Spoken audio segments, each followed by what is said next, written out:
Selamat datang di channel Pemuja Malam. Jangan lupa like, share, and subscribe ya. Terima kasih. Chapter 2. Detik-detik terakhir. Detik itu juga, Helios langsung merenung serius lebih dari sebelumnya. Selain merupakan sahabat sekaligus orang kepercayaannya, Axel Lucas juga sudah menikah dengan Azura, yang memiliki hubungan sangat baik dengan keluarga cinta. Helios merasa tak perlu meragukan dukungan dari Axel.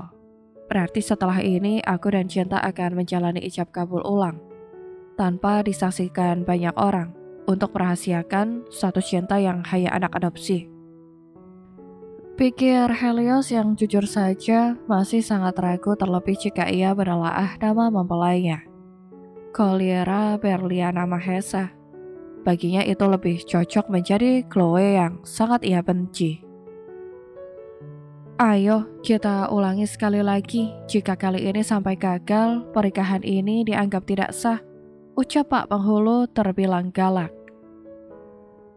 Di tengah ketegangan yang menyelimuti setiap wajah di sana, Helios segera mengangguk. Baginya penegasan sang penghulu tak beda dengan cambuk. Helios langsung mendapatkan kata sah dari para saksi di ijab kabul yang Helios lakukan dalam satu kali tarikan nafas. Kenyataan tersebut membuat Chloe berpikir, Allah selalu berpihak kepada orang baik karena alasannya menghentikan Cinta. Meski awalnya harus menipu Helios, masih untuk niat yang sangat baik. Alhamdulillah, batin Chloe merasa sangat lega. Satu tahap dari rencananya benar-benar sukses. Innalillahi, batin Chloe lagi. Tapi kali ini sampai menjerit. Chloe gemetaran hebat dan tak kunjung bisa mengulurkan tangan kanannya untuk menyalami tangan kanan Helios saking takutnya. Ih, cepat harus salaman. Pucuk jari saja buat lengkap-lengkap. Omel Chloe pada dirinya sendiri dan sampai detik ini masih bicara dalam hati. Helios menatap aneh Chloe karena selain terus menunduk dan tak berani menatapnya, ketakutan wanita yang ia yakini sebagai Cinta justru mengingatkannya kepada Chloe. Setiap Chloe berhadapan dengannya, gadis itu akan sibuk menunduk ketakutan. Layaknya Cinta sekarang, tingkah yang bagi Helios sangat tidak jelas. Kok firasatku jadi enggak enak ya?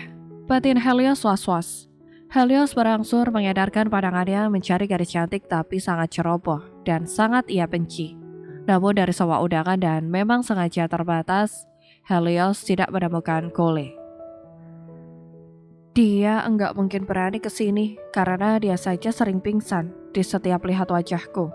Pikir Helios dengan segera menyalami tangan Chloe. Ia menjabat kuat tangan kanan Chloe menggunakan tangan kanannya, yang sebenarnya masih terluka. Hanya saja ia sengaja menyembunyikan lukanya menggunakan sarung tangan hitamnya. Ulah Helios yang benar-benar menyalami tangan kanan Chloe dengan spontan tanpa apa-apa apalagi izin walau untuk basa-basi, membuat Chloe refleks menatap wajah pria itu. Bersama dengan itu, jantung Chloe seolah loncat ke dada Helios yang sangat bidang. Namun sadar mata kiri Helios sudah langsung mengawasinya, Chloe buru-buru mencium punggung tangan Helios dengan sangat taksim. Ulah yang diam-diam membuat seorang Helios tersenyum. Setelah sekian lama, dada seorang Helios akhirnya diselimuti rasa hangat dan itu gara Chloe yang Helios kira cinta.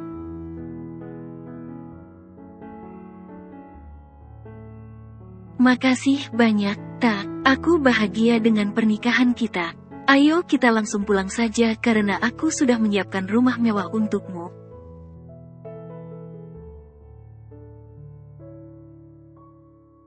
Biarkan mereka berpesta tanpa kita, apalagi adanya aku di sini hanya akan membuat mereka merasa tak leluasa. Jangan langsung pergi, tidak sopan. Tinggal di sini dulu walau hanya sebentar. Biarkan para tamu undangan memberikan selamat kepada kalian. Ucap Tuan Mahesa benar-benar sabar.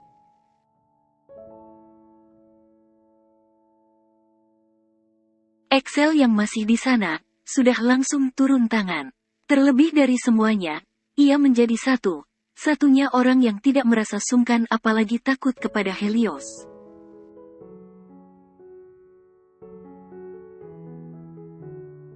Axel mengambil kotak perhiasan dari meja dan tadi sempat disebutkan sebagai emas kawin.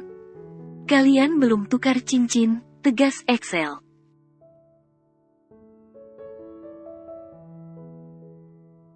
Dengan enggan, Helios membuka sarung tangannya, membuat yang menyaksikan terlebih Cole terkejut ketika mendapati banyak darah di punggung sekaligus jemari tangan Helios.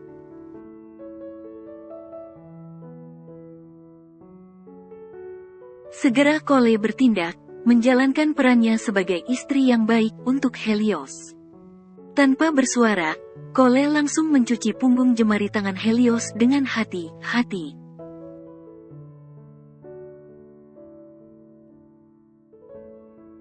Dan sepanjang itu, Helios yang Cole paksa duduk, tak hentinya mengamati. Menggunakan mata kirinya yang masih berlindung di balik kacamata hitam, Helios menatap istrinya penuh cinta tanpa merasakan sedikit pun rasa sakit, bahkan sekadar rasa perih.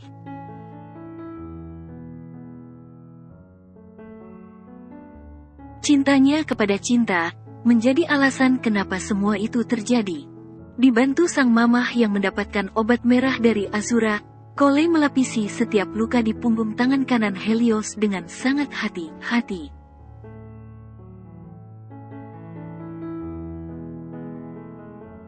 Sesekali, Cole juga meniupnya, meski ia masih berlindung di balik cadar. Hingga yang ada, sebagian cadar Cole juga terkena obat merah.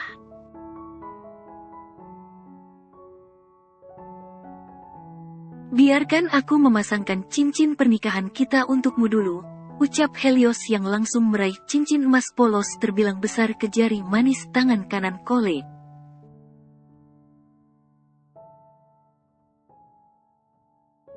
Kok tangan cinta jadi jauh lebih putih dan pendek agak gendut gini, ya, pikir Helios. Herannya, cincin emas yang ia pasangkan sangat pas. Setiap kecurigaan masih saja terbantahkan oleh kenyataan yang ia hadapi.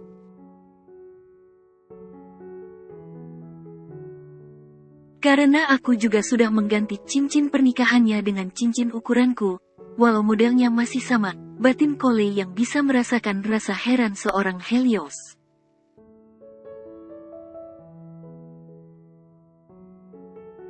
Kali ini gilirannya yang memasangkan cincin untuk Helios.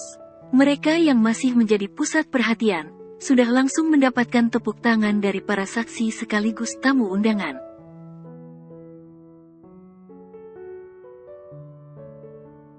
Kebencianku kepada Cole sudah sangat tidak beralasan. Hingga semua hal yang ada di diri cinta, membuatku selalu teringat kepadanya, batin Helios.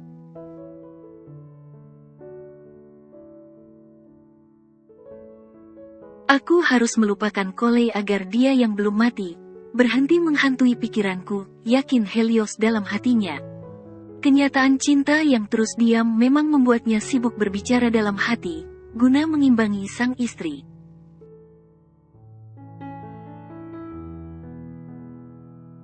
Agar Helios tidak berisik sendiri.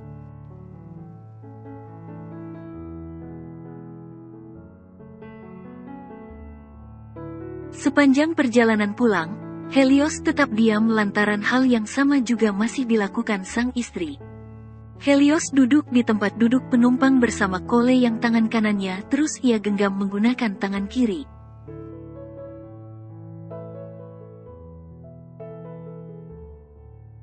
Sementara di depan mereka ada Pak Mul, orang kepercayaan Helios yang duduk di sebelah sopir. Suasana benar sunyi lantaran kedua pria di hadapan Helios juga kompak diam.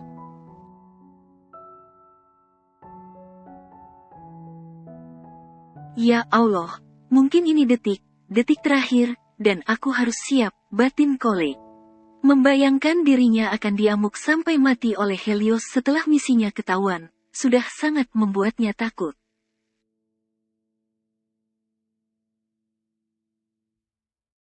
Kole mencoba mengalihkan ketakutannya dengan mengawasi suasana luar dari kaca jendela di sebelahnya. Suasana yang gelap karena kini sudah malam, tengah diguyur hujan ringan. Kole berpikir, semesta ikut menangis karena orang tua dan juga keluarga Kole sedang sangat bersedih mengkhawatirkan Kole.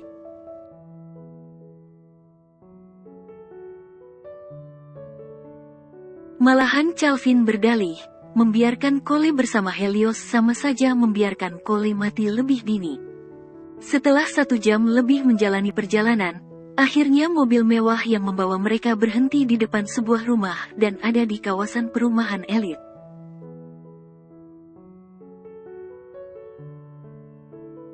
Rumah mewah yang Helios maksud benar mewah. Bentengnya saja setinggi 10 meter lebih dan temboknya tampak sangat tebal sekaligus kokoh.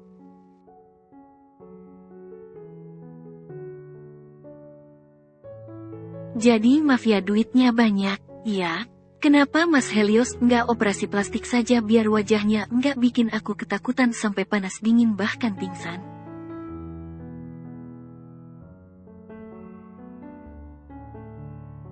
Pikir Kole langsung terkejut ketika pintu di sebelahnya dibuka dan di sana sudah ada Pak Mul yang menyambutnya. Jujur, Kole tidak suka kepada Pak Mul apalagi cara pria itu menatapnya.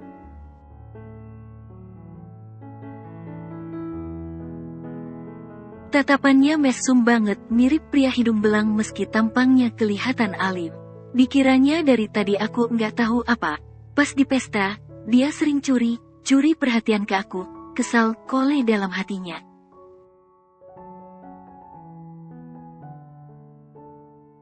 Kole memilih menyusul Helios yang detik itu juga langsung menoleh sekaligus balik badan, hingga pria itu menghadapnya sepenuhnya.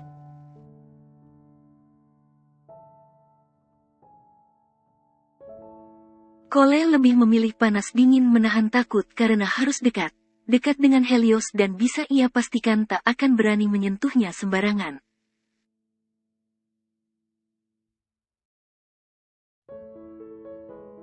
Ketimbang bersama manusia bertampang alim layaknya Pak Mul, tapi justru 11-12 dengan predator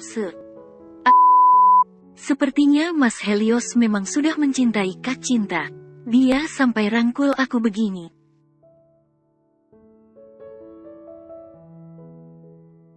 Alasannya merangkulku kan karena yang dia tahu. Aku ini Kak Cinta, pikir Kole merasa bersalah telah membuat Helios patah hati terlalu dini.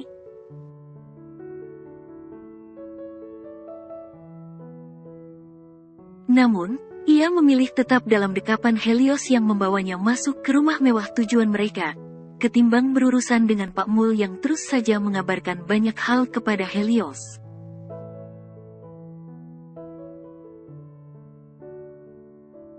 Pak Mul sampai menyampaikan semua jadwal Helios untuk hari besok. Benar kurang kerjaan.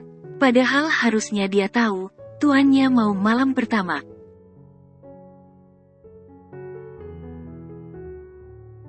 Sama sekali nggak kasih jeda buat Mas Helios bernapas. Batin Kole yang memang belum berani bersuara. Kole baru akan melakukannya setelah nanti mereka ada di dalam kamar tanpa orang lain terlebih Pak Mul.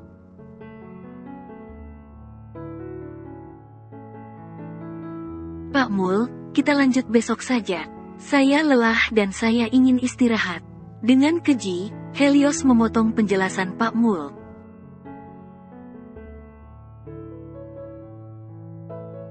Pak Mul sudah langsung bengong.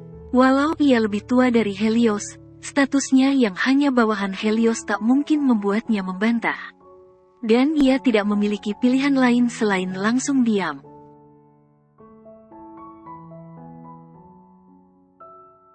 Pak Mul tidak perlu mengantar kami. Kami akan langsung ke kamar kami sendiri. Helios terus melangkah sambil menggandeng Kole, walau tadi ia sempat berbicara kepada Pak Mul.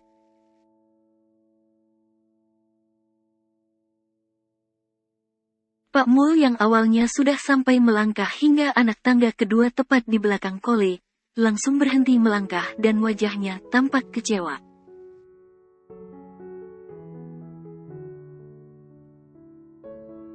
Kendati demikian, Pak Mul tetap berdiri di sana, mengawasi punggung Kole sampai benar-benar tak lagi terlihat. Wanita bercadar memang jauh lebih menarik. Kita lihat saja apa yang nanti terjadi.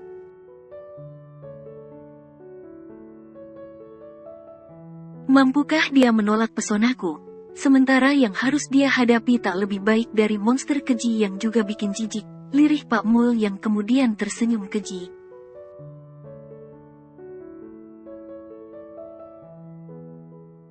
Senyum keji yang membuatnya mengalahkan kekejian seorang Helios. Karena jika sedang tersenyum layaknya kini, ia akan mirip psikopat.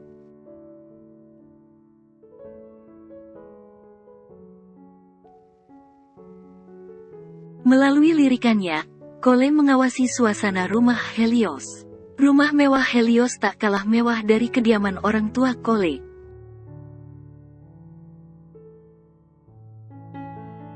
Di sana juga dilengkapi lift layaknya di kediaman orang tua Kole.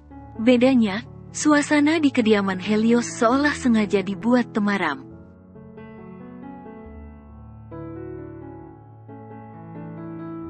Horor, mirip rumah yang dipenuhi arwah halus dan biasanya Kole temukan di acara layar kaca. Aku benci terang. Jangan pernah menyalakan lampu berlebihan meski semua lampu di rumah ini sengaja dibuat temaram, ucap Helios yang sudah melihat gelagat heran dari sang istri.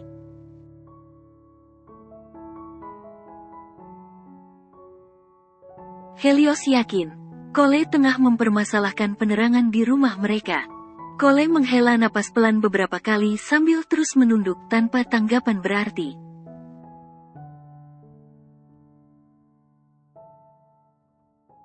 Ya Allah, ini beneran detik terakhir Mas Helios memperlakukanku dengan manusiawi, batinnya menjerit ketakutan jauh di lubuk hatinya yang paling dalam.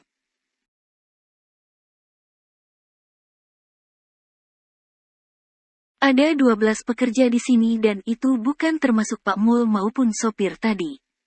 Ada 9 bak, 2 tukang kebun, dan 1 sopir pribadi untuk kamu. Helios sengaja berbicara walau suara yang ia hasilkan terdengar kaku bahkan di telinganya sendiri.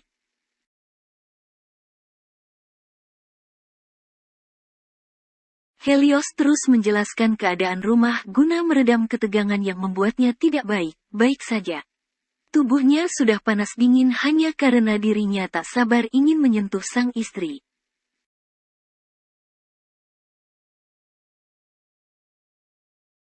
Kini, tangan kanan Helios yang diperban, berangsur membuka pintu 2 sisi di hadapan mereka. Selanjutnya bukan hanya Helios yang panas dingin. Karena hal yang sama juga langsung Kole rasakan setelah kedua tangan Helios sudah langsung mendekapnya dari belakang.